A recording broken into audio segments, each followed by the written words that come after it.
Bismillahirrahmanirrahim. The viewers, দর্শক from all over the world, আপনারা যারা দেখছেন আপনাদের সবাইকে আজকে শুভেচ্ছা জানাচ্ছি। আমি লেটস টক উইথ শারাফত থেকে আমাদের স্টুডিও ওয়াশিংটন ডিসি থেকে আমি কথা বলছি। Eid Mubarak to all of you guys. যাদের আমাদের আমেরিকাতে ঈদ, উত্তর আমেরিকাতে সব, কানাডা এবং পার্শ্ববর্তী সব জায়গায় ঈদ হচ্ছে আগামীকাল। আজকে মঙ্গলবার, আমরা একদিন আগে করে নিচ্ছি বিকজ অফ ঈদ ডে। আমরা ঈদ ডেতে কোনো প্রোগ্রাম করতে পারছি না এবং আমাদের আজকের গেস্ট উনিও কালকে থাকতে পারবেন না। সো আমি আপনাদের সবাইকে আবারও আমাদের টেলিভিশনের পক্ষ থেকে ঈদ মোবারক জানাচ্ছি, ঈদুল আজহা মোবারক এগেইন। আমরা আজকে আল্লাহর নাম নিয়ে শুরু করছি। আমাদের আজকে proud guest, no one other than Majbauddin, the former actually, I am sorry, উনি ফাউন্ডার, প্রেসিডেন্ট এবং president emeritus Asal. Welcome to our show let's talk with Sharafat, mister Majbauddin. আসসালামু আলাইকুম, ঈদ মোবারক। শরাফত ভাই, অনেক ভালো লাগলো আপনার সাথে বসার জন্য। এই যে একটা সুযোগ করে দিলেন, এই জন্য ধন্যবাদ। শ্রোতা মণ্ডলী যারা দেখছেন, দেখবেন এবং পরে শুনবেন, সবাইকে আন্তরিক মোবারকবাদ এবং ঈদ মোবারক। ধন্যবাদ। দর্শক, আমাদের বাংলাদেশ স্টুডিও থেকে যারা লজিস্টিক সাপোর্ট দিচ্ছেন, আমাদের টিম লিডার ওখানে আছেন মোবারক হোসেন, ওনার নেতৃত্বে টিম কাজ করছেন, ওনাদেরকেও ঈদ মোবারক জানাচ্ছি সবাইকে এবং আপনাদেরকেও জানাচ্ছি। আপনারা যারা দেখছেন বা দেখবেন, আমাদের আজকের সাবজেক্ট, আমাদের যখন থেকে আমরা টেলিভিশন শুরু করি লেটস টক উইথ শারাফত, এখানে মেইন স্ট্রিম পলিটিশিয়ানস, শিক্ষাবিদ, ব্যবসায়ী সহ বিভিন্ন ধরনের যাদের বিভিন্ন সেক্টরে যারা অবদান রাখছেন কমিউনিটি এবং দেশ ও জাতির জন্য, তাদেরকে আমরা একজন নিয়ে আসছি। তাদেরই একজন আমাদের আজকে মাজবাউদ্দিন, আমাদের প্রাউড গেস্ট। উনি আসাল করেছেন, করে বিশাল আকার ধারণ করেছেন, সেটা আমরা পরে আসবো। আমরা জানতে চাই who is Majbauddin actually.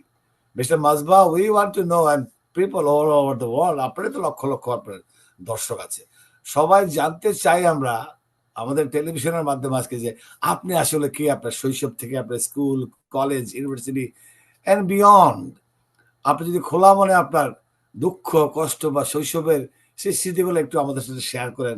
People need to know, people want to know those things. আমরা সারাক্ষণ রাজনীতি বলি, এটা বলি, সেটা বলি, America, Bangladesh. No, we want to know the person with me now, who you are. Floor is yours, Mr. Mazba, please. জি, আসসালামু আলাইকুম। আমার নাম MAF মিসবাউদ্দিন। MAF আসছে Mohammad Abul Faiz Misbauddin. In abbreviation in America, MAF they call MAF. That is what তারা ধরে নিয়েছে যে এটা আমার ফার্স্ট নেম মাফ, middle name Misba, last name Uddin. আমি জন্মগ্রহণ করেছি 1954 in a rural village, Bangladesh. এটি নোয়াখালী জেলার অন্তর্গত রামগঞ্জ থানার 3 নম্বর ভাদুর ইউনিয়নের ভাদুর এরশাদ মিয়া বাড়িতে আমার জন্ম। আমি ছোট থাকাকালীনই মাত্র যখন 2 বছর, তখনই আমার বাবা মারা যান। তো আমরা যদিও একটা বিত্তশালী পরিবারের, অত্যন্ত অর্থনৈতিকভাবে, বিশেষ করে আমাদের প্রচুর সম্পত্তি থাকার কারণে বাবা এটাকে সুন্দরভাবে ম্যানেজ করেছেন এবং আমরা কখনো অভাব অভিযোগের কথা শুনি নাই পরবর্তী পর্যায়ে বাবা জীবিত থাকাকালীন। কিন্তু আমার আব্বা যখন মারা গেলেন, আমার আব্বা আবার অত্যন্ত বিখ্যাত লোক ছিলেন। উনি হাদিসে মুহাদ্দিস ছিলেন, ইসলামিক স্কলার ছিলেন। উনি ফেনী আলিয়া মাদ্রাসাতে পড়াইতেন এবং তখনকার দিনে ব্রিটিশ আন্দোলনের সময় উনি ওলামায়ে হিন্দ নামে যেই মুসলিম একটি দল ছিল, সেটার বেঙ্গলের সেক্রেটারি জেনারেল ছিলেন ইন বেঙ্গল। তো উনার সাথে যে গান্ধীজির যে ফিলোসফি, সেই ফিলোসফির সাথে উনার অত্যন্ত মিল ছিল। সেজন্য উনারা কখনো মনে করেন নাই যে পাকিস্তান দুই ভাগ হয়ে ইন্ডিয়ার সাথে সেপারেট হয়ে দুই টুকরা নিয়ে ইস্ট পাকিস্তান ওয়েস্ট পাকিস্তান হবে, ওনারা মনে করতেন যে একটা ইন্ডিয়া থাকুক এবং তাতে সারা পৃথিবীতে শক্তিশালী হওয়ার সম্ভাবনা বেশি, because land wise, population wise এবং ব্রিটিশ পিরিয়ডের শুরু থেকে আমরা ওয়ার্ল্ডের 25 to 26% ওয়েলথের মালিক ছিলাম। ব্রিটিশ 194 বছর আমাদেরকে শাসন করে চলে যাওয়ার সময় আমরা পৃথিবীর সবচেয়ে দরিদ্রতম কন্টিনেন্ট হিসাবে, বিশেষ করে পাক ভারত উপমহাদেশ সবচেয়ে গরিবের দরজায় রেখে ব্রিটিশ বিদায় হয়েছে। তো যা সাথে বিরাট কথা। আমার বাবা গান্ধীজির সাথে 1929 and 1936 দুইবারই অ্যারেস্ট হয়েছিলেন, অনেকদিন জেলে ছিলেন গান্ধীজির একই জেলখানায়। তো এনিওয়ে, সেটার পর থেকে তো আমি তো ওগুলি দেখি নাই, শুনেছি পরবর্তী পর্যায়ে আমাদের মুরব্বীদের কাছ থেকে। তো আমার বাবা যখন মৃত্যু হলো তখন আমার বয়স 2 বছর। তো ওর থেকে আমাদের মোটামুটি পারিবারিক ভাবে একটা দুরবস্থা নেমে আসে। সেটা হচ্ছে এরকম, সম্পত্তি তো থাকলেই হবে না, এদেরকে ম্যানেজ করতে হবে।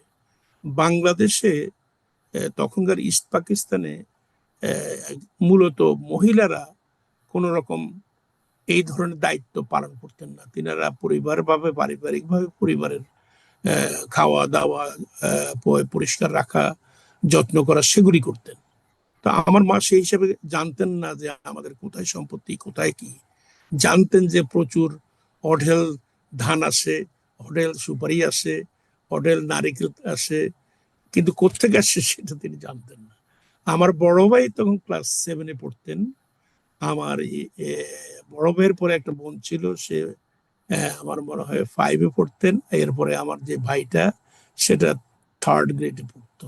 আমি তখন স্কুল শুরু করি নাই। তো ওই সময়টাই আমাদের জীবনের সবচেয়ে দুর্যোগপূর্ণ। এটা কোন সেমিস্টার মাজবাউদ্দিন, কোন সাল ছিল? এটা এক্সাক্ট ইয়ারটা কি ছিল? এটা হচ্ছে, তো আমি তো বলেন। জি জি জি, আমি 54-এ জন্মগ্রহণ করেছি। 56-এ আমার বাবা মারা যান।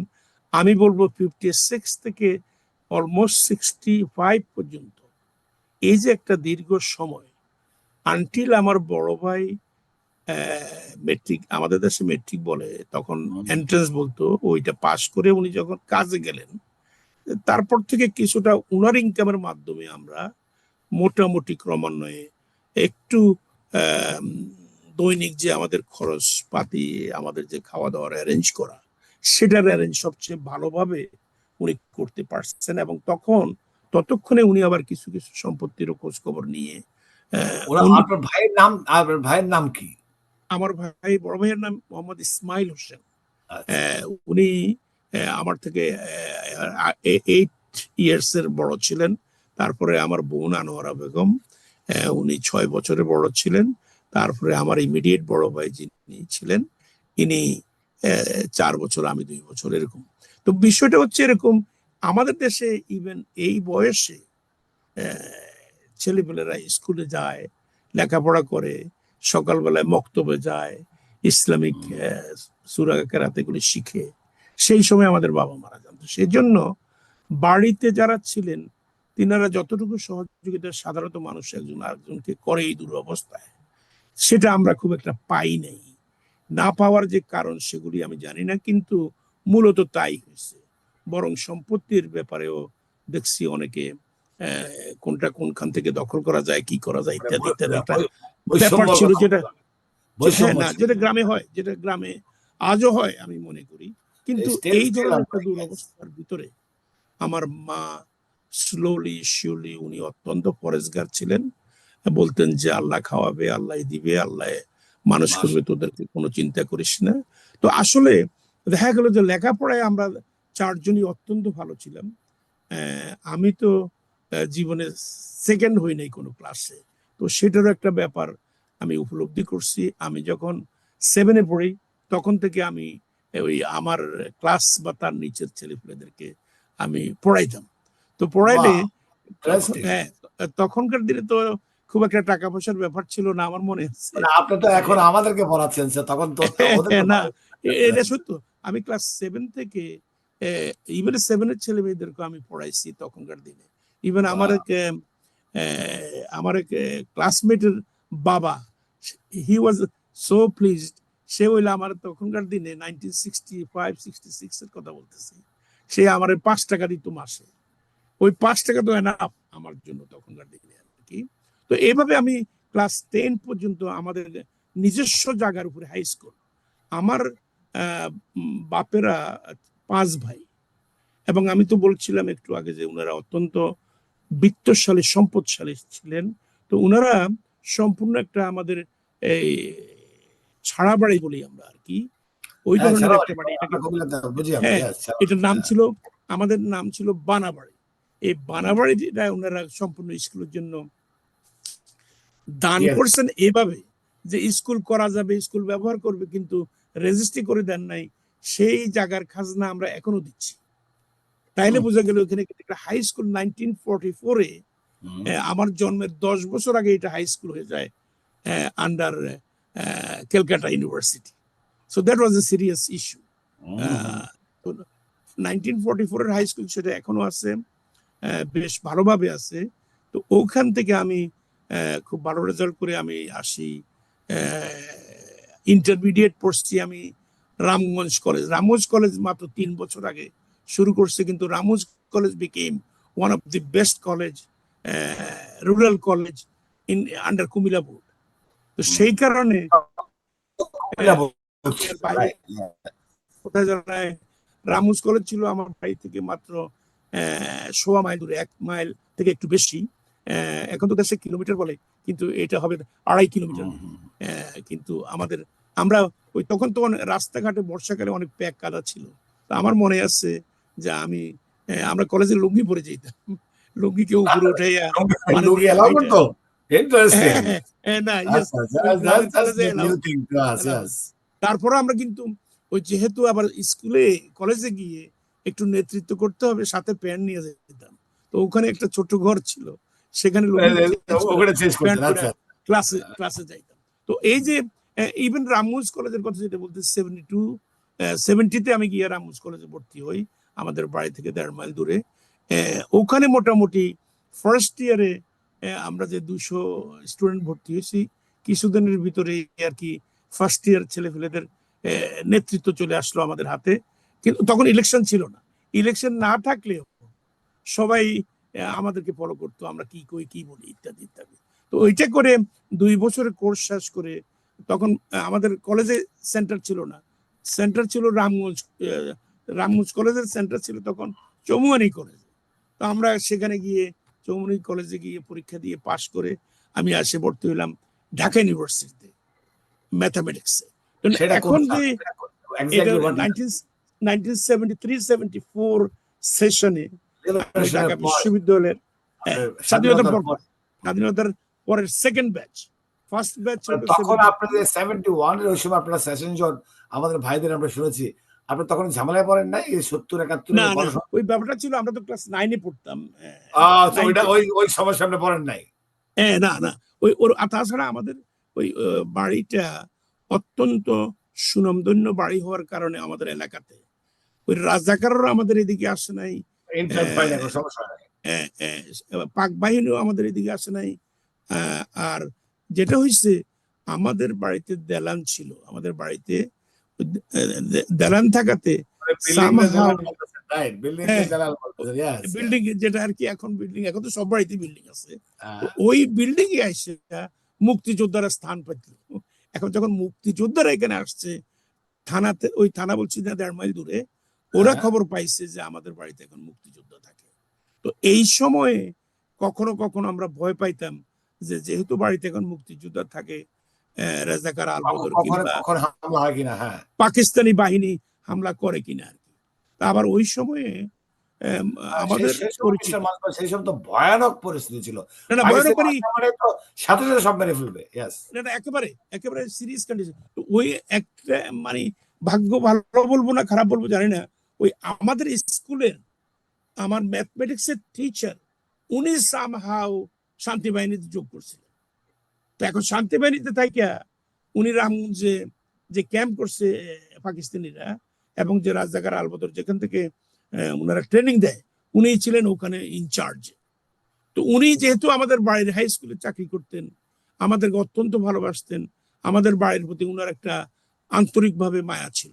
তো ওই উনি বলছেন সময় যে সাবধান, ওই জায়গাটা আমি ইচ্ছাকৃত ভাবে প্রোটেক্ট করার চেষ্টা করছেন বোধহয়, রাইট? একেবারে মানে আল্লাহ উনারে বেহেশত নসিব করে, অফকোর্স উনাকে ওরা মেরে ফেলছে ডিসেম্বরের 16 তারিখের পরে, কিন্তু আমি আজও দোয়া করি উনাকে আর কি, কারণ উনি টিচার হিসেবে মারাত্মক ভালো ছিলেন। ম্যাথমেটিক্সে উনার উপরে কোনো টিচার আমি মানে শান্তি কমিটিতে থাকলেও আপনাদের জন্য একটা বিশেষ ব্যবস্থা করে রাখতেন না, যাতে হামলার শিকার না আমাদের হয়। জন্য রিয়েল শান্তি ছিল ওইটা। একেবারে আমাদের বাড়ির কাছেও কখনো আসেন নাই। আমার মনে আছে আমাদের বাড়ির সামনে দিয়ে বিরাট একটা রোড গেছে রামগঞ্জ থেকে একেবারে সাতখিল পর্যন্ত, আরো দূরে। ওই রোড দিয়ে কিন্তু পাকিস্তান বাহিনী কয়েকবার গেছে, কিন্তু they আমি never আপনাকে looked at us. কোশ্চেন করি মাসবাউদ্দিন, আপনি কি এইভাবে কখনো টেলিভিশনে কথা বলেছেন লাইভ?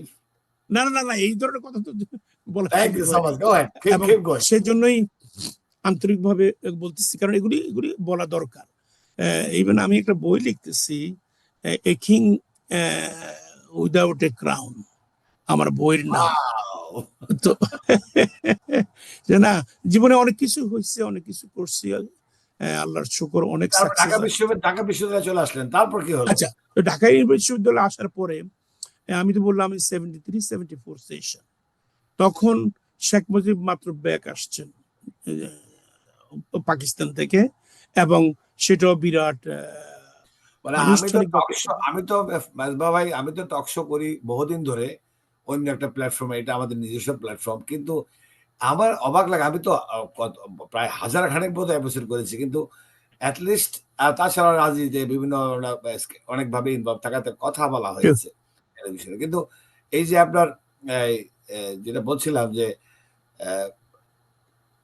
কথাটা যেটা বলতেছিলাম যে এই কথা বলতে গিয়ে যে মানুষের এই কাহিনীগুলো জানা, আর এই যে আপনার সাথে কথা বলতে গিয়ে ঢাকা বিশ্ববিদ্যালয়ের কথাটা চলে আসলো, বিশ্বাস করেন ঢাকা বিশ্ববিদ্যালয়ের আমি জানিও না, অনেক টক শোতে অনেকেরই নিয়ে আসছি এজ এ গেস্ট, এত বেশি ঢাকা ইউনিভার্সিটি কাভার করেছি বা করছি, আমি অবাক হচ্ছি যে কমন পড়ে যাচ্ছে। আপনি এখন গত সপ্তাহে ছিল, মানে আগামী সপ্তাহে বোধ হয়, আগামী সপ্তাহে বিদেশি একজন, সো এরকম আপনার ইনশাল্লাহ তো ঢাকা ইউনিভার্সিটি বেশি পড়ে যাচ্ছে বলে দর্শকরা ঢাকা ইউনিভার্সিটির উপচে পড়ে দেখে, এটা ফেসবুকে বলেন,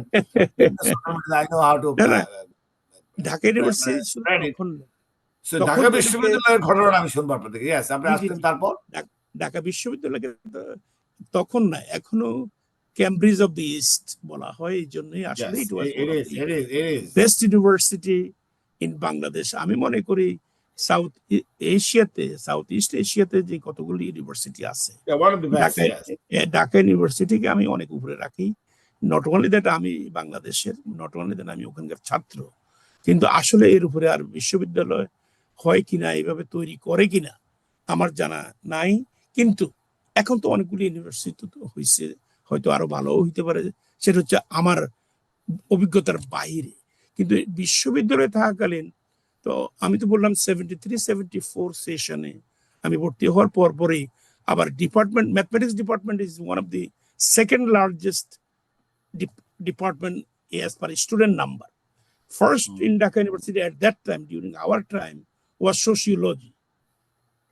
যেখানে শেখ কামাল, বঙ্গবন্ধু শেখ মুজিবুর রহমানের বড় ছেলে, যেখানে স্টুডেন্ট ছিলেন, উনি আমাদেরই কন্টেম্পোরারি, মানে আমাদের থেকে বড়, কিন্তু ওই সময় আমি যখন বিশ্ববিদ্যালয়ে পড়ি তখন ওনার সাথে আমাদের প্রতিনিয়তই মানে দেখা হইতো, কথা খুব একটা হইতো না, তবে ওই ম্যাথমেটিক্স এবং সোশিওলজি ডিপার্টমেন্ট ইন 74-এ ক্রিকেট ম্যাচ, ঢাকা বিশ্ববিদ্যালয়ের ক্রিকেট ম্যাচে ফাইনালে উঠছে, আমি ছিলাম ম্যাথমেটিক্স এর ম্যানেজার, ম্যাথমেটিক্স টিমের ম্যানেজার, ক্যাপ্টেন ওর কোচ না, আমি ছিলাম ম্যানেজার, এন্ড শেখ কামাল ছিলেন ওই দিকের। তো সেদিক থেকে আমাদের অনেক কথোপকথন ওই সময় হয়েছে। তো যাক, এনিওয়ে, এই পরিপ্রেক্ষিতে বিশ্ববিদ্যালয়ে 74-এ আমরা একটা পিকনিক করি ম্যাথমেটিক্স ডিপার্টমেন্টে। সেই পিকনিকের লিডিংটাও আমি প্লে করি, কারণ তখন তো ইলেকশন হয় না, কোনো ডিপার্টমেন্টাল, আপনার নেতৃত্ব দেওয়া শুরু হয়ে গেছে সেই স্কুল জীবন থেকেই। এক্স্যাক্টলি, সেটাই আমি বলতে চাচ্ছি আর কি। না, আমি তো হাই স্কুল থাকার 1969-এ, আমি ক্লাস 9-এ, আমি ক্লাস 9-এ পড়ি। তখন আপনাদের মনে আছে কিনা বা শুনছেন হয়তো, যে গণজাগরণ তখন থেকে শুরু হয়েছে 1969 থেকে। আমার তোমার ঠিকানা, পদ্মা, মেঘনা, যমুনা, এইসব স্লোগান কিন্তু ওখান থেকে আমি আসছে। আমি তো তখন মাত্র হয়েছি, সো হ্যাঁ, না সেই তো 69-এ আমি বাংলাদেশ ছাত্রলীগের আমাদের হাই স্কুলের সভাপতি ছিলাম, বাংলাদেশ ছাত্রলীগের।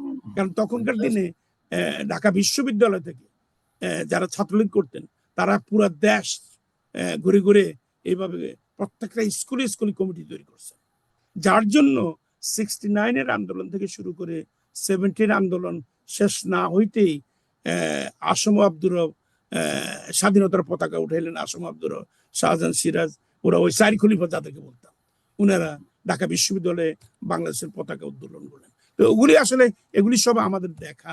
এই যে পতাকা উত্তোলন করেন ঢাকা বিশ্ববিদ্যালয়ে, এক্সাক্ট ডেটটা আপনার মনে আছে? না, আমার আসলে এই মুহূর্তে ইতিহাস মনে তো নাই। আছে, বাট আপনার মনে আছে কিনা? ইতিহাস না তো না না আছে। না, এই মুহূর্তে মনে নাই। তবে না, that was the very significant event for the independence of Bangladesh. তো আমি যেটা বলতে চাচ্ছি, তো 74-এ তো আমি বললাম পিকনিক করলাম। 75-এর অগাস্টের 15 তারিখে শেখ মুজিবুর রহমান জাতির পিতা, উনি তখন ঢাকা বিশ্ববিদ্যালয়ে ভ্রমণ করার কথা ছিল। 15 তারিখ সকালে উনি আসবেন ঢাকা বিশ্ববিদ্যালয়। মতিন চৌধুরী ছিলেন ভাইস চ্যান্সেলর, উনারা খুব ক্লোজ ছিলেন। মতিন চৌধুরী বলছিলেন যে ঢাকা ইউনিভার্সিটি বিউটিফাই করার জন্য যত টাকা লাগে আমার কোনো পারমিশন নিতে হয় না, এবং সেইভাবে ঢাকা বিশ্ববিদ্যালয়কে অত্যন্ত পরিপাটিভাবে সুন্দরভাবে সাজানো হয়েছিল। আনফর্চুনেটলি 15 তারিখ রাতে শেখ মুজিব মারা যান, উনাকে হত্যা করা হয়। তো এই যে ঘটনা, পরের দিন তো বিশ্ববিদ্যালয়ে অন্ধকার, কারণ উনি আসার কথা, এখন উনি নাই। উনি 16 তারিখ আসার কথা ছিল, 15 তারিখ উনি মারা গেলেন। না, 15 তারিখ সকালে আসবেন, 15 তারিখ রাতেই মারা গেছেন। ব্যাপারটা বুঝছেন? মানে that was the case according to my. 15 তারিখ সকালে আসলে 15 তারিখ রাত মারা যায় কিভাবে? না না, মানে ও আচ্ছা আচ্ছা, সেটা বলতেছি। হ্যাঁ, হ্যাঁ, বুঝতে পারছি। তাহলে 16 ওই তারিখ সকালে, ইয়েস ইউ রাইট। আর রাইট। 15 তারিখ, না, ওনার আর যাওয়া হলো না। no, no, exactly. So this is how it was. So now Dhaka বিশ্ববিদ্যালয়ে এতদিন কোনো ইলেকশন হয় না, ডাকসুর ইলেকশন হয় নাই। আমরা কিন্তু ম্যাথমেটিক্স ডিপার্টমেন্টে ইলেকশনের ব্যবস্থা করলাম। আমি দাঁড়ালাম বিপির জন্য। Again that was just at the last moment, it was postponed by Bangladesh Chhatra League. আমরা ছিলাম বাংলাদেশ ছাত্রলীগ জাসদ, আর বাংলাদেশ ছাত্রলীগ যেটা আওয়ামী লীগ সাপোর্টার, তারা সেটাকে বন্ধ করলো। বিকজ ডিপার্টমেন্টের হেড ছিলেন তখন ডক্টর রমজান আলী সরদার, উনি ছিলেন মহসিন হলের প্রভোস্ট। উনাকে বলা হলো যে স্যার, আপনি যদি ইলেকশন বন্ধ না করেন তাহলে আর আপনি হলে থাকতে পারবেন না, ইত্যাদি ইত্যাদি। তো যাক, বন্ধ হলো। তো এখন 75-এ পরে ডাকসুর ইলেকশনের ব্যাপারে এখন কথা হচ্ছে। তো আমরা মাহমুদুর রহমান মান্না তখন চিটাং ইউনিভার্সিটি পড়তেন, তিনাকে ঢাকাতে আনা হবে। উনি ডাকসুর বিপির জন্য ক্যান্ডিডেট হবেন সেজন্য। তো এখন ভর্তি করবে কোথায়? পক্ষ থেকে, জাসদের পক্ষ থেকে না, আওয়ামী লীগের জাসদের পক্ষ থেকে, জাসদের পক্ষ থেকে। হ্যাঁ, তখন তিনি বাংলাদেশ ছাত্রলীগ জাসদ করতেন। হ্যাঁ, তো উনাকে আনা হইলো। এখন ভর্তি করবে কোথায়? ভর্তি তো আর কোথায় করা যাচ্ছে না। উনার সাবসিডারি ছিল ম্যাথমেটিক্স, 120 নম্বরের দরকার, কিন্তু উনি পাইছেন 117 নম্বর। তো আমার কাছে তখন লুৎফা হাসিন রোজি ম্যাথমেটিক্সে পড়তো, সে ছিল বাংলাদেশ ছাত্রলীগের। মান্না সাহেবকে বলতে হবে ঘটনাটা, মান্না সাহেবকে ক্লিপটা শোনাইতে হবে। গো হ্যাঁ, কিপ গোয়িং। না, তো লুৎফা হাসিন রোজি ছিল বাংলাদেশ ছাত্রলীগের জাসদ শাখার কেন্দ্রীয় সাহিত্য সম্পাদিকা। সে বললো, মেজবা ভাই, এই অ্যাডমিশন তো একটা করাইতে হয়। তো আমি বললাম, কি অ্যাডমিশন? বললো, যেহেতু বিরাট ছাত্রলীগের বিরাট নেতা, চিটাং ইউনিভার্সিটি থেকে আসছে, ঢাকা ইউনিভার্সিটি ইলেকশন করবে। তো আমি গেলাম আমাদের চেয়ারম্যানের অফিসে। উনি বললো যে তুমি তো এটাই করবা, খালি ফোর্স করি যা যা করা দরকার। আমরা, স্যার, আমি ভিক্ষা চাইতে আসছি, আমি ফোর্স করতে আসি না, আমার এই অ্যাডমিশনটা দিতেই হবে। খুব ভালো ছেলে, যদিও একটু 3 পয়েন্ট কম আসছে, 120 পাওয়ার উচিত ছিল, 3 ছাড়া 12, 40 করে পাওয়া উচিত ছিল। সে বোধ এক পেপারে 137 নম্বর পাওয়া দেয় আর কি। তো এনিওয়ে, ওকে অ্যাডমিশন করা হলো। তো মাহমুদুর রহমান মান্নাকে সবাই অনেক শ্রদ্ধা করি, মান্না ভাই বলতো। মান্না ভাই একমাত্র আমাকে মেজবা ভাই বলতো, তখনকার দিনের কথা বলতেছি। তো যাও এনিওয়ে, উনাকে ম্যাথমেটিক্স ভর্তি করা হইলো। উনি ম্যাথমেটিক্স থেকে ঢাকা বিশ্ববিদ্যালয়ের মান্না আক্তার পরিষদে ইলেকশন করে উনি 77-এ আমার মনে হয় প্রথম বিপি নির্বাচিত হইলেন। অনেকদিন পরে, এর আগে ছিল আমার মনে হয় আসম আব্দুর রব্বু, অনেকদিন পরে এখন আবার ইলেকশন হয়ে ইত্যাদি। তো এই যে একটা পরিবর্তন এগুলির মাধ্যমে আমি আমার মাস্টার্স অনার্স এবং মাস্টার্স ম্যাথমেটিক্স শেষ করি। আমরা কিন্তু সেশনের দিক থেকে আমরা কিন্তু 3 বছর পিছানো। যেখানে আমি 77-এ পাশ করার কথা, সেই ডিগ্রি আসছে 80-তে। তাহলে 3টা বছর নষ্ট হয়েছে আমাদের লাইফের। সেদিক থেকে একটু সমস্যার ব্যাপার ছিল। তো এইদিকে আবার বয়স হয়ে যাচ্ছে, কি করব। আমি বোধহয় তখন 25.5 years old। তো এখন সরকারি চাকরি 27 বছরের ভিতরে পাইতে হবে। তো চাকরিও আবার পাওয়া খুব কঠিন, তেমন তদবির ছিল না। যদিও পলিটিক্যালি কিছুটা ইনভলভ ছিলাম, কিন্তু জাসত্ব আর ক্ষমতায় ছিল না তখন। তো সেদিক থেকে কিছুই হয় নাই। তো আমি কি করলাম, ঢাকা বিশ্ববিদ্যালয়ের ISRT, institute of statistical research and training এর তখন ডেমোগ্রাফি তারা অফার করে, 600 টাকা করে বৃত্তি দেয়, 600 টাকা করে মাসে বৃত্তি, আর 2 বছরের কোর্স পপুলেশন সায়েন্স, যেটাকে ডেমোগ্রাফি বলে, এটার উপরে লেখাপড়া করানো হবে। ফোর্ড ফাউন্ডেশন থেকে স্কলারশিপটা দেওয়া হইলো। 12 জন ভর্তি হইলো, আমি ওয়ান অফ দেম। তো 12 জন ভর্তি হয়ে ডেমোগ্রাফিতে 600 টাকা করে স্টাইপেন্ড পাওয়াতে মোটামুটি তখনকার দিনে ক্লাস 1 অফিসার পাইতেন 700 টাকা, আমরা 600 টাকা পাইতাম। আপনার 600 টাকা।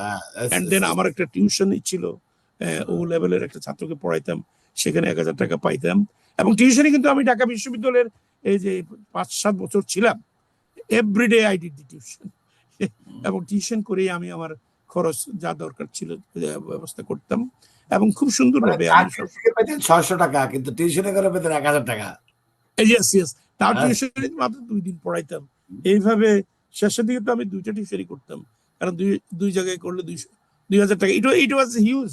এবং এই সুবাদে আমি আবার মিরপুরে প্রথম বাংলাদেশি ঢাকাতে স্টুডেন্ট কোচিং সেন্টার নামে একটা প্রতিষ্ঠান আমি শুরু করি, মিরপুর 2 নম্বরে।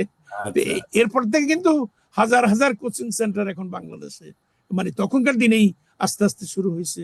আমি যখন আমেরিকাতে চলে আসছি 1984-এ, 84 থেকে তো ওই দিক থেকে তো তখন আপনাকে একটু থামাই। আপনি এই যে আপনি বলেন মান্না ভাইকে নিয়ে আসা হলো, সেই ব্যাখ্যা আমি যাচ্ছি না। নিশ্চয়ই ওনার পপুলারিটি ছিল, নিশ্চয়ই প্রয়োজন ছিল, নিয়ে আনা হয়েছে। 3 পয়েন্ট কম থাকার পর আমি মান্না ভাইকে দেখাবো এটা। 3 পয়েন্ট কম পড়ার পরও আপনারা এটাকে ম্যানেজ করে, আবারও ম্যানেজ করে ওনাকে নিয়ে নিলেন এবং ওনাকে ভিপি করা হলো। কিন্তু আপনি এই যে এখান থেকে কোচিং সেন্টার খুললেন, কিন্তু এই তারপরে যে আপনি হঠাৎ করেই আমেরিকা ঘটনাটা আসলে কিভাবে? আচ্ছা, সো আমি যখন ডেমোগ্রাফি পড়ি, সেখানে আমার এক প্রফেসর ছিলেন ডক্টর হুমায়ুন কবির। উনি আমেরিকা থেকে মাত্র গেছেন MS এবং PhD করে। উনি MS করছেন বল স্টেট ইউনিভার্সিটিতে, তারপরে উনি ব্রাউন ইউনিভার্সিটি থেকে আবার আরেকটা MS করছেন, এরপরে উনি PhD করছেন ব্রাউন ইউনিভার্সিটি। উনি অরিজিনালি স্ট্যাটিস্টিক্স এর প্রফেসর ছিলেন বাংলাদেশ। সেখান থেকে উনি আসছেন লেখাপড়া করার জন্য। লেখাপড়া শেষ করে উনি আবার গিয়ে এবার ISRT, যেখানে আমি ডেমোগ্রাফি পড়তেছি, ওখানে গিয়ে উনি ভর্তি হলেন, প্রফেসরি শুরু করলেন। তো উনি যখন প্রফেসরি করেন, আমি আবার ওখানে student, I told you, in demography. Somehow sir আমাকে অনেক আদর করতে লাগলেন, কারণ ওই যে উনি যে আমেরিকার থেকে গিয়ে যেই ধাঁচে পরীক্ষা নিচ্ছেন, সেমিস্টার মতো প্রত্যেক উইকে, প্রত্যেক মাসে এবং কোয়ার্টারলি পরীক্ষাগুলি দিচ্ছেন, এবং আমি খুব মনোযোগ দিয়ে লেখাপড়া করতেছি।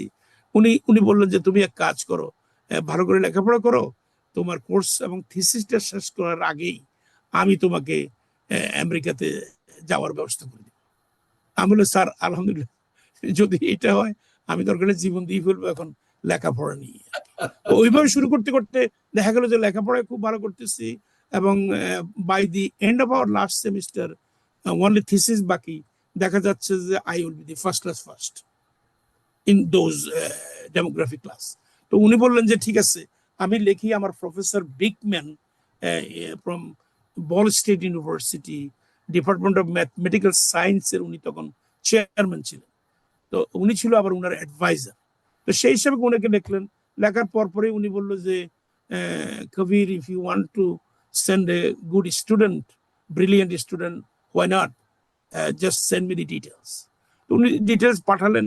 কিছুদিন পরে উনার থেকে চিঠি আসলো যে হ্যাঁ আমি ইন্টারন্যাশনাল, তাদের একটা ইন্টারন্যাশনাল স্টুডেন্ট অফিস ছিল, সেখানে বব কার্ক ভদ্রলোক ছিলেন, ওইটা ডাইরেক্টর, ওর কাছে চিঠি পাঠাইলো যে এরকম বাংলাদেশ থেকে একটা স্টুডেন্ট যোগাযোগ করবে, তুমি তাকে হেল্প করো। তো আমি ওই উনার কবির স্যার আমাকে যেভাবে ডিরেকশন দিলেন ওইটা ফিল আপ করে ওদের একটা ইনিশিয়ালি চিঠি লিখে আমি কবির স্যারকে দিক করলে যে না, সুন্দরী লিখছো, তবে এটা বলো যে তোমাকে যত তাড়াতাড়ি পারে I-20 পাঠাইতে। I-20 হইলো আর কি ইমিগ্রেশন রিলেটেড যে পেপারটা, সেটা পাঠাইতে। তো আমি ওটা লিখলাম বব কার্কের কাছে। ও কিছুদিন পরে আমরা পুরো প্যাকেজ পাঠাই দিল, অ্যাডমিশনের প্যাকেজ। তো আমি আবার পাল্টা লিখলাম যে তুমি তো অ্যাডমিশন পাঠাইছো, কিন্তু আমার তো স্কলারশিপ না হলে তো আমি আসতে পারবো না। তো বললো যে না, সেটা সেপারেট ইনভেলভ ইয়ে থেকে আসবে, ওই যে ডিপার্টমেন্ট অফ ম্যাথমেটিক্যাল সায়েন্স থেকে আসবে। তো আসলে উইথিন এ উইক সেটাও আসলো, তারা আমাকে ফুল স্কলারশিপ দিল এবং ওই যে ডরমিটরিতে, তাদের ডরমিটরিতে থাকার যে ব্যবস্থা করে সেটাও করলো। All this are paid. তো এখন শুধু হচ্ছে আমার যাইতে কিছু টাকা নিয়ে যেতে হবে। এখন টাকা জোগাড় করা বড় কঠিন, এই জন্য, কারণ আমাদের জি জি অগাস্টে প্রথম সপ্তাহের দিকে আমি চিঠি পাইছি এবং I-20 যেটাকে বলে সেটা পাইছি। এখন অগাস্টের লাস্ট উইকে আমাকে রওনা হইতে হবে, কারণ সেপ্টেম্বরের 2 তারিখ থেকে ক্লাস শুরু, সেশন ধরার জন্য। হ্যাঁ, সেশন ধরার জন্য। তো আমি এখন উঠে পড়ে লাগছি। তো এর ভিতরে আবার জুনের 8 তারিখে, ওই বছরেরই আর কি 1984 জুনের 8 তারিখে মায়ের চারিদিকে দেখে টেকে ডাকাতে বিয়ে ঠিক করে ফেললো, যে বিয়ে করা ছাড়া তোমার যাওয়া ঠিক হবে না, কারণ ওখানে গেলে কখন আসছো কখন না। তো মাশাল্লাহ বিয়েও করে ফেললাম, ইডেন গার্লস এর একটা মেয়ে। এখন তো আপনার সাথে পরিচয় হয়েছে, দেখা হয়েছে। ওরাও আমাদের নোয়াখালীরই। তো সেদিক থেকে বিয়ে মানে শাদী আপনি হয়ে আমেরিকা আসার ঠিক আগ মুহূর্তে আবার বিয়ে করে ফেলেন এত টাইট স্কেজুলের ভিতরে? 4 মাসের আগে আর কি, জুনে হ্যাঁ, জুনে হ্যাঁ। জুন জুলাই অগাস্ট 3 মাসের ভিতরে চলে আসতে হয়েছে। যাকে anyway, তো এখন আমার এই কথাগুলি এখন এরাও জানে। আমার জ্যাঠা শ্বশুর, উনি অত্যন্ত রিচ মানুষ ছিল। উনি বললো যে এই ধরনের সুযোগ হারাবে কেন, কত টাকা লাগবে। তো আমরা ওই ইউনিভার্সিটি থেকে লাগছে $2,340। তো উনি বললো যে নো প্রবলেম, আমি এটা দিয়ে দিচ্ছি। তারপরও ছেলেটা যাক, কারণ এই ধরনের একটা সুযোগ আমেরিকাতে যাওয়ার মতো সুযোগ পাওয়া যাবে না। তো উনার থেকে ওইটা লোন নিয়ে আমি ওই একটা ব্যাংক চেক বানানো হইলো, সেটা নিয়ে আমি টিকিট করে, টিকিটও আবার পাওয়া যায় না, যেহেতু তাড়াতাড়ি কথা বলতেছিলাম, ইট ওয়াজ টাফ।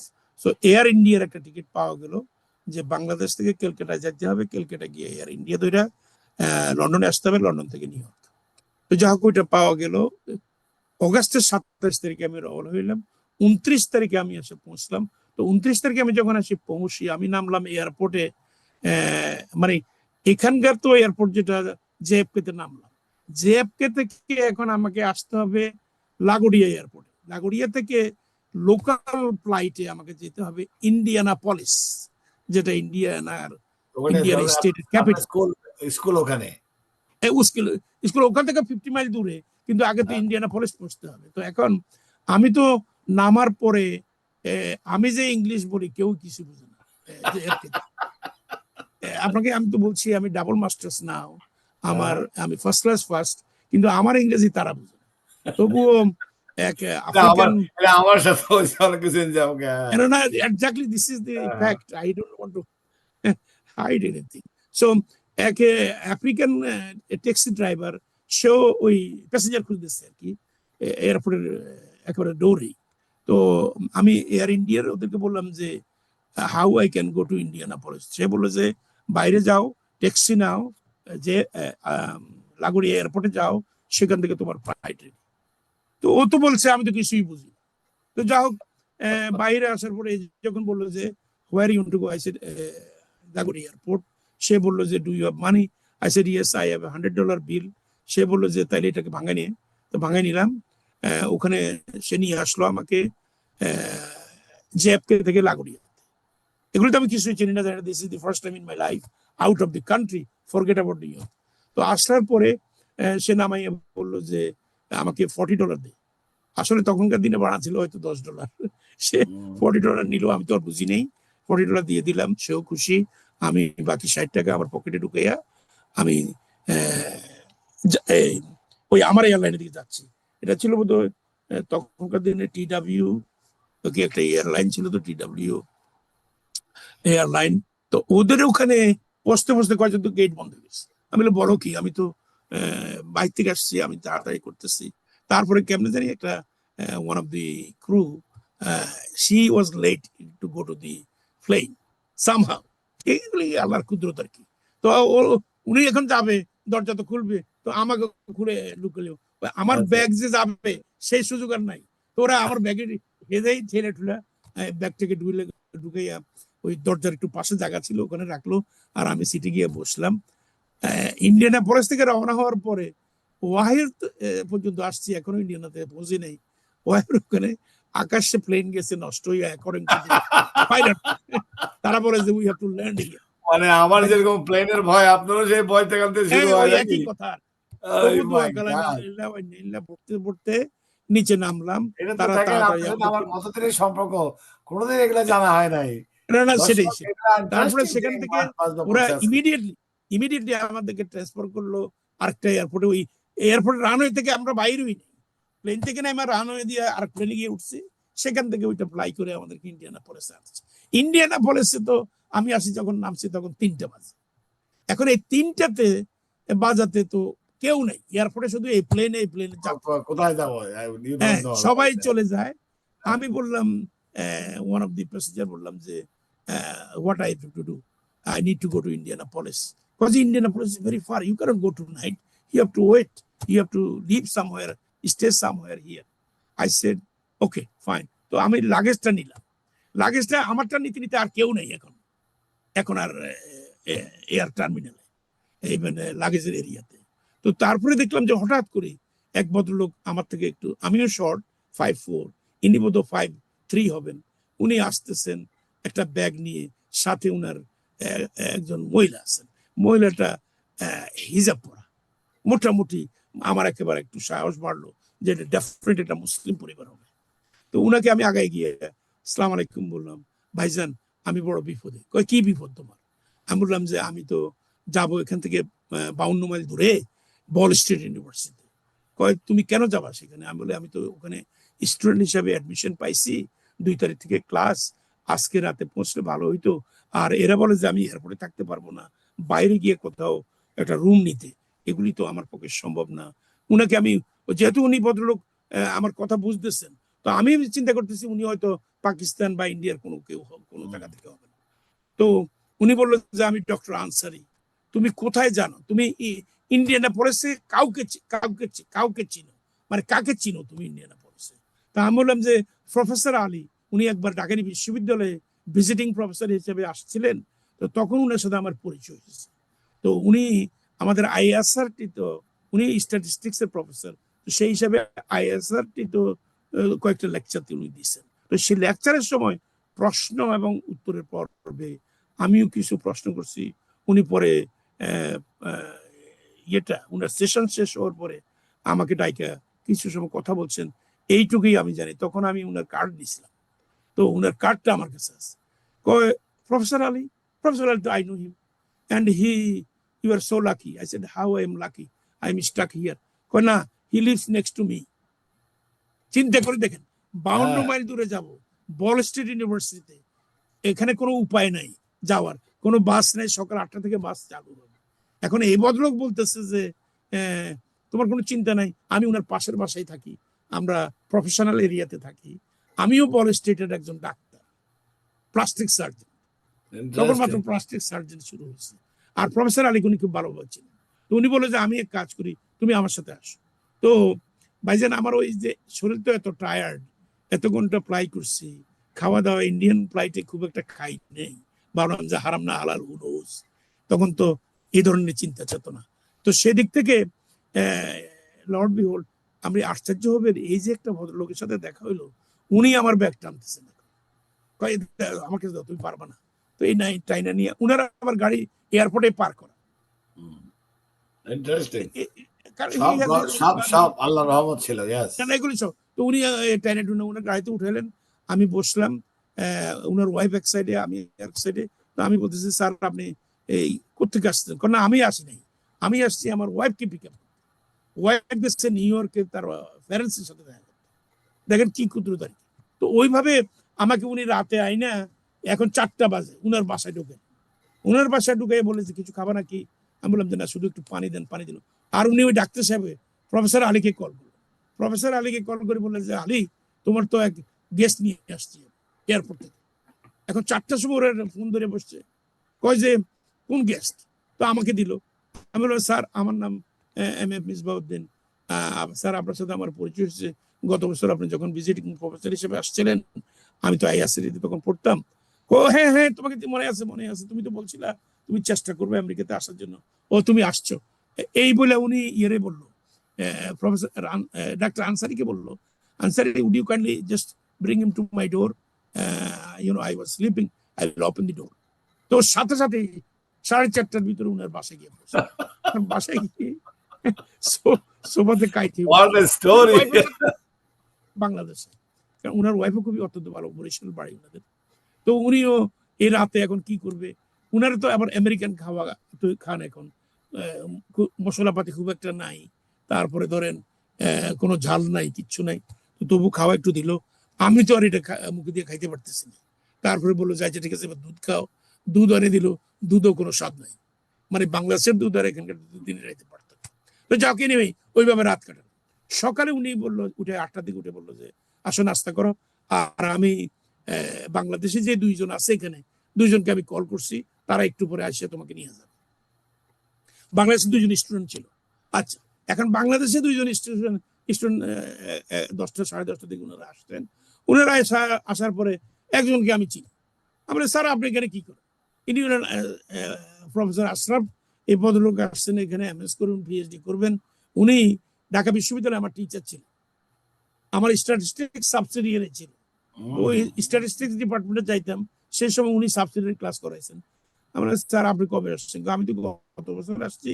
তুমি ভালো করছো, তুমি আসছো, it's a good place, good, you like it. তো গেল। সাথে আরেকজন আছে, উনি হলেন অজয় দাশগুপ্ত, উনি বাংলাদেশ ব্যাংক থেকে আসছেন।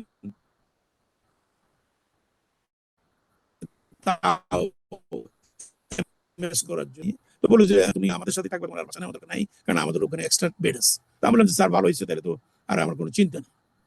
এখন আনফরচুনেটলি একটা বদ অভ্যাসের কথা বলি, বাংলাদেশ থেকে আসার সময় ভাবলাম যে সিগারেট আর খাবো না। আমি সিগারেট খাইতাম তো, সিগারেট খাবো না। এখন তো এখানে নামার পরে এই বড় স্টেটের এখানে এখন সিগারেট খাইতে হবে, এখন দমে যায়, দম তো যাচ্ছে। সেই জন্য আবার এনারা একজন হলো ব্যাংকের কর্মচারী, ব্যাংক থেকে আসছেন, উনিও ক্লাস 1 অফিসার ছিলেন বাংলাদেশ ব্যাংকের। আর আশরাফ ভাই তো টিচার, বলতেও পারি না। শেষে এক পর্যায়ে তুমি ক্যাপচার বেচার করতেছো কেন? মানে আমি মারাইতেছি বিভিন্ন আকারাঙ্গি করতেছি। আমি বললাম যে অজয়রে বললাম, অজয়দা please I need some cigarette. তো ওখানে সিগারেট তার দোকান নাই, ভেন্ডিং মেশিনে সিগারেট পাওয়া যায়। এই ভেন্ডিং মেশিনে টাকা দিয়ে দিবেন, আমার মনে হয় $1.5 ছিল তখন, $1.5 দিলে একটা সিগারেট। তাও সিগারেটও আমরা যেটা খাইতাম বাংলাদেশে, ইয়ে কি জানি বলে যে 555, ওইটা ওখানে নাই। মার্লবোরো সিগারেট আছে, তো মার্লবোরো সিগারেট বাইরে। এখন সিগারেটের সাথে আবার ওখানে আবার ম্যাচ এখন সিগারেট পাইছি, ম্যাচ নাই। তো শেষে পথে যাইতেছি, একটা student, American white student, smoke করতেছে। তারা বললো যে do you have a lighter? No, I have lighter, why you need? I said I want to light up my cigarette. সে মোটামুটি হেল্প করলো। এই হলো সিগারেট খানা। আচ্ছা, তো এখন সিগারেট খাওয়া হয়েছে, এতদিন যে টায়ার্ড ছিলাম এখন আর টায়ার্ড লাগে না, ভালোই। তো গেলাম ওনাদের রুমে। এখন আজকে কিন্তু 29 তারিখ যাচ্ছে, 30 তারিখে আমাকে ডাইরেক্টর ওখানে যাইতে হবে। ওখানে গিয়ে আমি টোফেল পরীক্ষা দেইনি, শুধু থিসিস দেখে চলে আসছে। এখন এখানে ইংলিশ পরীক্ষা দিতে হবে এই 30 তারিখ 10টা। তো উনারা বললো যে কোনো অসুবিধা নাই, যদি পাশ করে তাইলে করলা, আর পাশ কেউই করে না, আমরা দুইজনেই করি নেই, আমরা ইংলিশ কোর্স করছি গত 1 বছর যাবত, সুতরাং অসুবিধা নেই, ওরা তোমার আটকাবে না, তোমার ইংলিশ কোর্স করা লাগবে এইটুকু। আমাদের স্যার কোনো অসুবিধা, ফেল করলেও পাস, পাস করলেও ফেল, কারণ যেহেতু আমরা ক্লাস করতেই গেলাম। তো ভাইজান পরীক্ষা একই পদ্ধতি, টোফেলে যেভাবে একটা টেপ শোনায়, টেপ শুনে প্রশ্ন করে সেখান থেকে উত্তর দিবেন, তারপরে একটা সাবজেক্টের উপরে অনূর্ধ্ব 500 ওয়ার্ড লিখবেন, প্রায় 1.5 পাতার মতো, ইত্যাদি ইত্যাদি। তো ওইগুলি করলাম, করাটার পরে এখন বললো যে 4টার দিকে সবাই আসো, তোমাদেরকে রেজাল্ট দেওয়া, যত ইন্টারন্যাশনাল স্টুডেন্ট আসছে সবাই এই পরীক্ষা দিতে হবে। তো যখন দিলাম, দিয়ে আসলাম, আশরাফ ভাইকে বললাম যে ভাইয়া চলেন আমরা কিছু খাই। কয় যে হ্যাঁ এখানে নিচে ক্যান্টিন আছে। তো ক্যান্টিনে গিয়ে দেখলাম ওই ওদের এক ধরনের কেক প্যাকেটের মধ্যে পাওয়া যায়, সেটা নিলাম। আমরা 3জনে বসে খাইলাম, চাটা খাইয়া তো ভাবলাম যে এখন আর কোথায় যাবো, রুমে না গিয়া। তখন প্রায় 3টা, 3:30, 3:15 বাজে। 4টা তো রেজাল্ট দিবেই, সুতরাং রেজাল্ট নিয়ে যাও। তো রেজাল্ট আসছে, একজন একজন করে ডাকতেছে, আমারে তো ওনারা সান্ত্বনা দিতেছে, ডোন্ট ওরি, ওরি হওয়ার কোনো কিছু নাই, আমরা নিজেরাই ইংলিশ কোর্স করতেছি। আশরাফ ভাই তখনও শেষ হয় নাই, লাস্ট কোর্স করতেছে, আর ও যে 1 বছর আগে আসছিল বোধ হয়, উনারটা প্রায় শেষ। তো উনি বলে যে কোনো অসুবিধা হবে না, এটার জন্য চিন্তা করে না, কারণ তুমি তো মেইন যেটার জন্য আসছো অ্যাকচুয়ারিয়াল সায়েন্স, সেটা বন্ধ হবে না, সেই কোর্স চলতে থাকবে। আর এখানে ইংলিশ কোর্সটা করে খালি পাস করতে হবে, এখানে কোনো গ্রেডের ব্যাপার নেই। তো যাক, এনিওয়ে, তো এরকম ধরেন প্রায় 40 জনের মতো বিদেশি আসছে, 39 জন টু দি রিয়েল নাম্বার। তো সবাই যাচ্ছে, একজন সবাই English needed, English required, English required. তো আমি গেলাম পরে একটা টিক চিহ্ন দিয়া বললো নো ইংলিশ। ভাইজান আমি তো ওইটা পাইয়া বুঝতে পারতেছি না, আমি তাকে বলতেছি what do you mean no English, I don't know any English. No no, হ্যাঁ, কয় যে তোর কোনো ইংলিশ লাগবে না। ভাইজান আমি তো ঘুরে পড়ে যাই, কারণ আমার বাইরে 2জন দাঁড়ায় আছে, ওরা আমার এতক্ষণ সান্ত্বনা দিয়েছে যে ইংলিশ না করলে অসুবিধা নেই, ক্লাস তো করতে পারবো। তো আমি বাইরে এসে যখন ওনাদেরকে দিলাম যে ভাইজান কয় কি নো ইংলিশ, কয় যে এই একজনে বুঝছে যে আমার ইংলিশ লাগবে না, আরেকজনে কয় যে না তুমি ইংলিশ ক্লাস করা লাগবে। তো এখনো চিন্তার ভিতরে পড়ে গেলাম, ভিতরে তো ওদেরকে জিজ্ঞেস করে আসছি, তো দাঁড়ায় রইলাম। এখন 4টা থেকে 5টা পর্যন্ত এটা গেছে, এখন 5টা পর্যন্ত দাঁড়ায় থাকলে তার সাথে আবার কথা বলা যাবে মিস্টার কার্কের সাথে। তো এরপরে 5টা পর্যন্ত ওয়েট করে সবাই যখন শেষ হয়ে গেল, আবার sir can I ask you a question, what this means. তো এই সময় ওনারা 2জন আমার পাশে দাঁড়ানো, বললো যে I know no English means it is a very odd word, I understand that, but it means that you don't have to take any English course during your stay in Ball State University.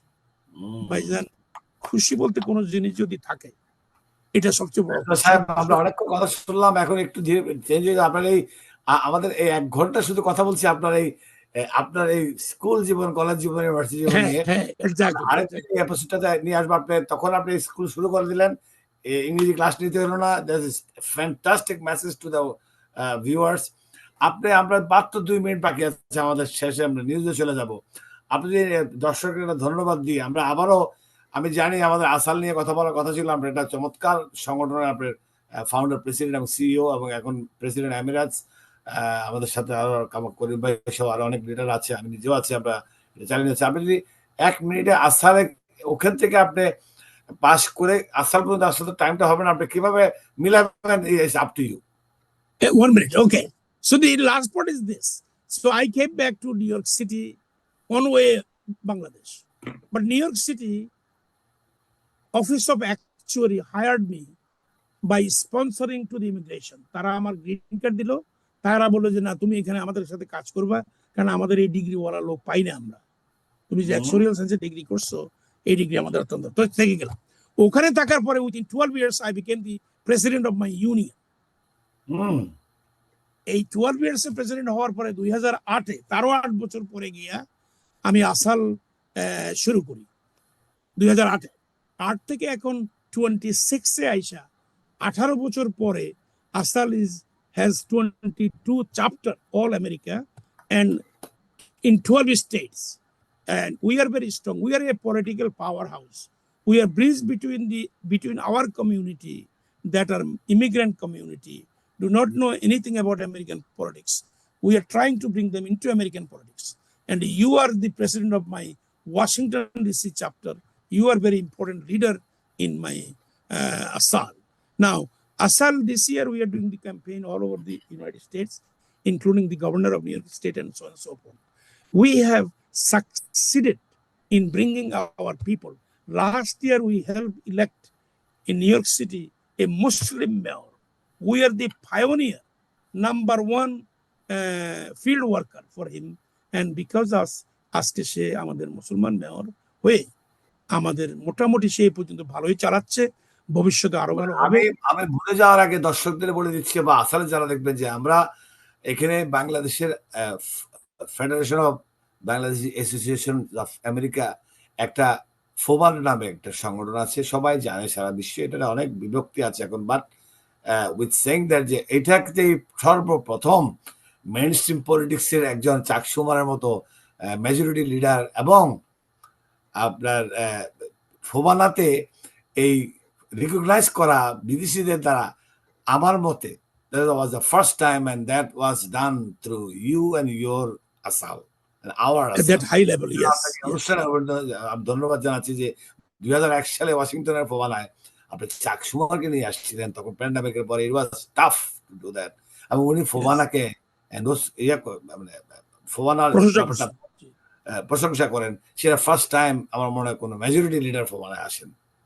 Thank you again, go ahead please, finish করেন। না, এখন যেটা বলতে চাচ্ছি, আসলে আমাদের জীবন থেকে আর কারো কিছু উপকার না হোক, যারা আমাদের মতো স্ট্রাগল করতেছেন জীবনে, হতাশ হওয়ার কোনো কারণ নেই, জীবনে অনেক কিছু করবেন। আজ আমি বলছিলাম যে আমি ভাবতেছি যে আমার জীবনের উপরে লিখবো, এই জন্য আমেরিকার মতো জায়গাতে বাংলাদেশ থেকে এসে 29 বছর বয়সে আমি এখানে এসেছি, এসে একটা ইউনিয়ন প্রধান হওয়া এবং 62টি ইউনিয়নের আমি ট্রেজারার, 1,50,000 মেম্বারের, সব আমেরিকান মেম্বার, বাংলাদেশি হয়তো এন্টার 150,000-এর ভিতর বোধ 100-150 মেম্বার হইতে পারে আমার ইউনিয়নের কথা আমি বলতেছি।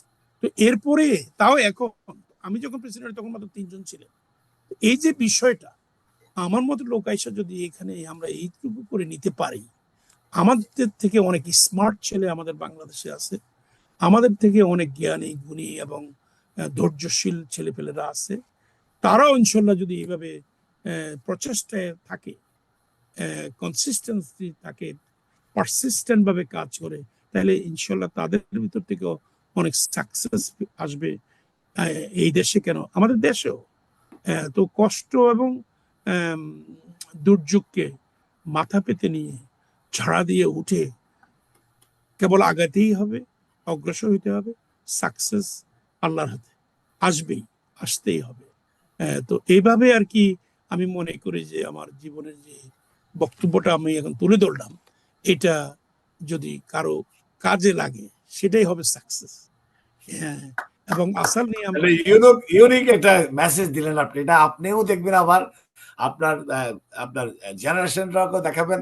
আসাল তো দেখবেই যে হু ইজ অ্যাকচুয়ালি মেজবাউদ্দিন, আমাদের প্রেসিডেন্ট কে ছিলেন। I am sure mister Mezba অনেকে না, ম্যাক্সিমামে জানে না যে আপনার এই স্টোরিটা। এটা একটা ল্যান্ডমার্ক হয়ে থাকবে আপনার জীবনের। And with that note, আপনি একটা দর্শককে ধন্যবাদ দিয়ে দেন, আমরা এখানে শেষ করার দিকে যাচ্ছি। আপনি দর্শককে জাস্ট 30 সেকেন্ডে ধন্যবাদ দিয়ে দেন দর্শকদের, অনেকেই দেখবে এটা বা দেখছে। ইয়েস, বিদেশি টিভি এবং আপনাকে শরাফত হোসেন বাবু, I told you this I think 10 years ago that whatever you do, it brings success. When you bring success, it helps the community or those who are involved. তো ওই দিক থেকে বলবো, এই যে একটা সুযোগ করে দিলেন এবং করে নিলাম, এটা অত্যন্ত গুরুত্বপূর্ণ জীবনের জন্য, এটা একটা মাইল ফলক। এখান থেকে যদি কিছু শিখার থাকে, আমি বলছি যে আমাদের লেখাপড়া হওয়ার কথা ছিল না যখন বাবা মারা গেলেন, সেই থেকে কতটুকু পেরিয়ে কোথায় এসে বাপরে বাপ, এই যে টিউশন করে লেখাপড়া করা, এই যে এই পর্যায়ে এসে এখন আল্লাহ দিলে আমি অসংখ্য লোককে হেল্প করি। এই হেল্প করার পিছনে যুক্তি হলো আমি কোত্থেকে এসছি সেই কারণ। এইটা যেটা যারা মনে রাখবে তারাই সাকসেস হবে, এবং এটা আল্লাহর পক্ষ থেকে বিধান। আল্লাহ বলে যে কোনো একটা কাজ হাতে নিয়ে আপনি যদি সিরিয়াস ভাবে চেষ্টা করেন, মনোযোগ দিয়ে চেষ্টা করেন, আন্তরিকভাবে চেষ্টা করেন, আল্লাহ বলে তোমাকে রেজাল্ট দিয়ে দিলাম, তুমি শুধু সময়টা পাশ করে রেজাল্টটা নিয়ে নাও। তো সেটাই আছে। তাহলে যারা আমরা দুরবস্থায় আছি তারা চিন্তার কোনো কারণ নেই, তারা এই দুরবস্থা পরিবর্তন করে সুব্যবস্থায় চলে আসতে পারবেন। আল্লাহ আপনাদের মঙ্গল করুক। শ্রোতা মণ্ডলী ভালো থাকবেন, সুস্থ থাকবেন, সুন্দর থাকবেন। ঈদ মোবারক। বাহ, চমৎকার। দর্শক, আমরা আজকে আর দেরি করতে পারছি না, আমরা আগামী বুধবার আবারও আপনাদের সামনে হাজির হবো অন্য আরেকজনকে নিয়ে। নেক্সট টাইম মোস্ট প্রবাবলি একজন কাউন্সিলম্যান ফ্রম লোকাল এরিয়া, উনি কথা বলবেন, মিস্টার নীল সম্ভবত। সো উইথ দ্যাট নোট আমরা আবারও সবাইকে যারা দেখছেন বা দেখবেন আমাদের ঈদ উল আজহা মোবারক, ঈদ মোবারক বলে আমি শেষ করছি। Thank you so much mister মাহমাজবা, আপনার এই মূল্যবান সময় আমাদেরকে দিয়েছেন, এবং যারা সাপোর্ট করছেন বাংলাদেশ থেকে, স্টুডিও থেকে, প্রত্যেকে এবং সবাইকে ঈদ মোবারক জানিয়ে আজকের অনুষ্ঠান এখানে শেষ করছি। আল্লাহ হাফেজ।